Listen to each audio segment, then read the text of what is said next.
Good evening, everyone. My name is Ed Cornfield. On behalf of the Alaskan Aviation Safety Foundation and Alaska Public Media, welcome to another edition of Hangar Flying. My guest this evening is John Hartke. As a teenager, John worked at a small airport in exchange for flying lessons. He sold at 16, earned his commercial pilot's license and instrument rating at 18, then went on to spend time as a flight instructor during college. After college, he joined the Air Force and learned to fly F-16s, FA-18s, and the F-4 Phantom. He's also a veteran of Desert Storm. Thank you, John, for your service to our country.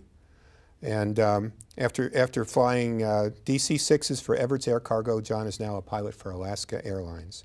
John is also a member and instructor for the Civil Air Patrol and Commemorative Air Force and flies some very interesting airplanes. He also owns a Cessna 170. Welcome to Hangar Flying, John. Thank you, Ed. So what got you interested in flying at such a young age? Well, somewhere around when I was between 12 and 14, I don't exactly remember when, we lived near a number of airports in the Washington, D.C. area, and we'd see the commercial airliners flying as well as little civilian propeller airplanes.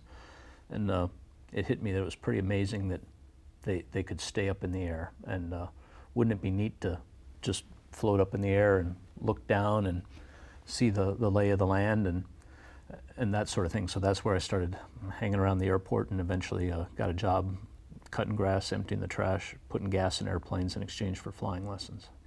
Good story. So tell us briefly about your Air Force career, aviation career in the Air Force. Well, in the Air Force, I was very fortunate, first of all, to be a pilot and then to get to fly the aircraft that I was interested in flying, which was the F-16. I spent about 6 years flying that, and it's quite an amazing... There's a picture coming up on the screen of the F-16. I'm sorry, go ahead. Quite an amazing aircraft from a performance perspective.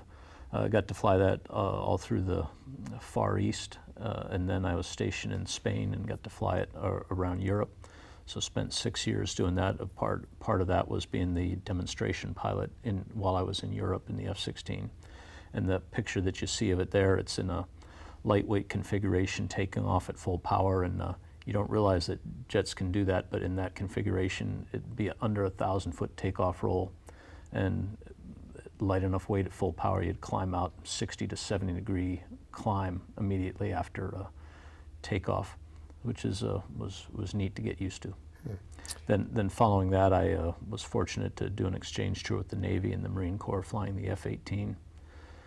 Where I participated in Desert Storm, and then flew the F-4 at the end of my career before getting out of the Air Force.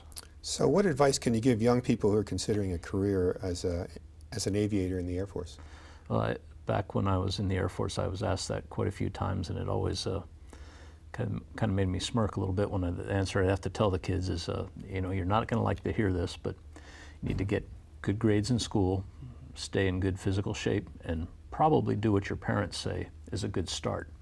And believe it or not, that's probably the best way to get on that path, because it's the same type of things that they're looking at that when they're choosing people to get to do those high-profile, high-performance frontline jobs.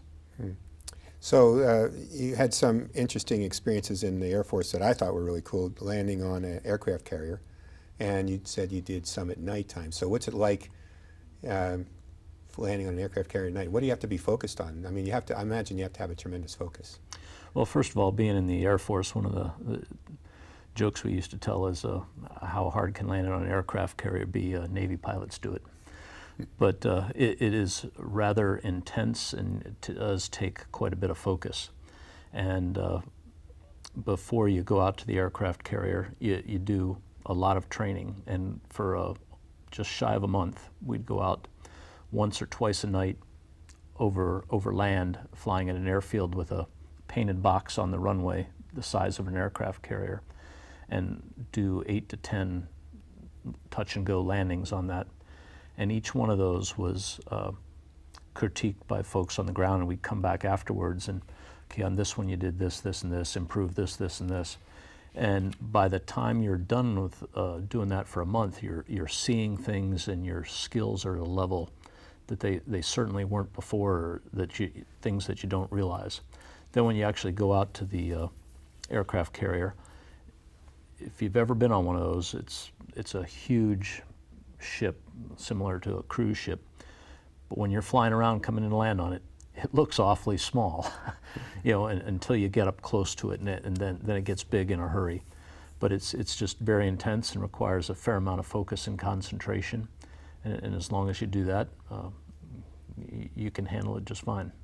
Well, John, we're just about out of time for now, but I'd like to get you back on the program to finish your story. And folks, just a safety tip, Alaska's weather can be pretty severe, so it's never too soon to prepare your airplane tie downs for the next winter storm. That means good quality tie down ropes and external gust locks. Remember to use a soft bristle broom to sweep snow off your wings. And thanks for flying. Thanks for watching, and fly safe.